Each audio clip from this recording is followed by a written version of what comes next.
Okay, so this shape seems a little awkward where you have this little long, like a chimney piece, right? But they've given you all the numbers again, so you should be able to recreate it. 5 squares on one side and then 4 on the other. So I started recreating it. Okay, there's 5 squares going up, just like they said, 5 squares right here, and then 4 squares up here. So then I counted 4 squares up here, 1, 2, 3, 4. And then 4 squares going up from there. So 1, 2, 3, 4 squares going up, right? You can count the spaces out here too.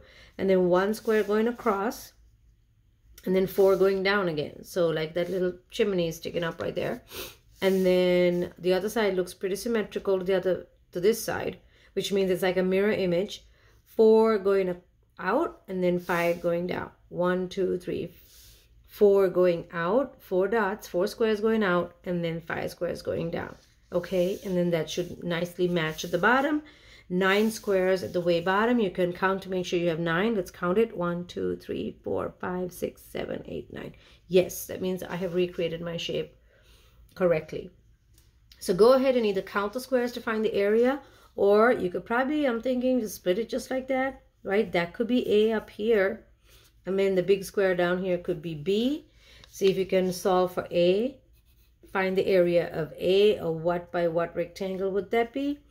And solve for B. A what by what rectangle would that be? And then add those two together. Okay? Pause the video and see if you can do that by yourself.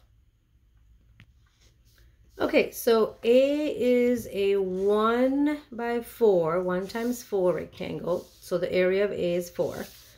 B would be a 5 times 9. All the way down here is a 9. All the way up here is a 5. I could label it just like that so you see. All right, and that's a 1 times 4. So that's what I wrote here, 9 times 5. And that's a 45. And then you would add 4 plus 45 to get 49 square. What's the label here? Meters. So the final answer is 49 square meters. Okay, I hope you got that. All right, the last one is number 4. So pause this video and see if you can draw number 4 all by yourself on your grid paper. Okay, here we go. I'm going to help you recreate it. It looks like it's a 5 centimeters, so this is number 4. 5 to start with. There's a little bit of a piece up there. So 1, 2, 3, 4, 5. 5. And then looks like 4 up here. So from this point, I got to count 4. 1, 2, 3, 4. Okay, so I'm going to actually label this. I didn't label these before because there will be so many numbers. But I'm going to label them now. And then 1, 2 going down. And then another 2 going out. 1, 2, another 2 going out that way. Looks like that's a 2, and that's 3 squares up. 1, 2, 3 squares up. Remember, that's from the outside. You're counting right from here, 3 squares. Don't count that inside corner. Don't count that inside corner, okay? At the end of the day, your outside of your rectangle should have the right numbers. That's a 2 over here, it's a 2 over here, and a 3 up there. And then 3 going out that way. So 1, 2, 3.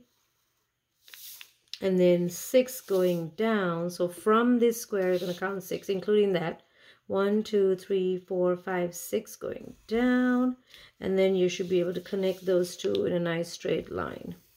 And that will be 9 squares.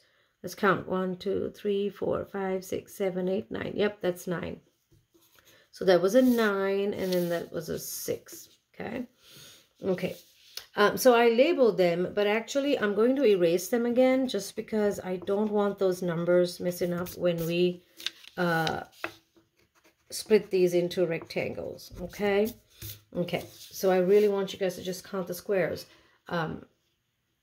when you split the rectangles too, okay, instead of looking at the numbers. So you could actually count the whole thing right now, but I would count it about twice just to make sure you get the same number, because oftentimes we make silly mistakes, or we miss a square, or count a square twice by mistake. So make sure you count twice if you do count all the squares. But we're going to split this one too. I'm going to split it this way. There, you could have split it the other way too, going across like this. That's fine. Let's see if the final answers are the same. So I'm going to label this A, B, and C. You can pause the video at this point and see if you can find the area of A, B, and C by yourself. Okay? Okay, let's see what we get for A. 1, 2, 3, 4 times 1, 2, 3, 4, 5. That's a 4 by 5. That would be 20. B would be a 2 times 3, looks like a little rectangle, a 2 by 3 rectangle right there. 2 times 3 would be 6. And be careful when you line it up. That 20 and the 6 goes in the 1's house, right? And then the C would be 1, 2, 3 times 1, 2, 3, 4, 5. Oh, 3 times 5. So it's different than A. C and A are not identical. 3 times 5 is 15. Again, I got to make sure I line it up correctly when I add. 6 plus 5 is 11. Carry over. 2, 3, 4. My area is 41 square. My label would be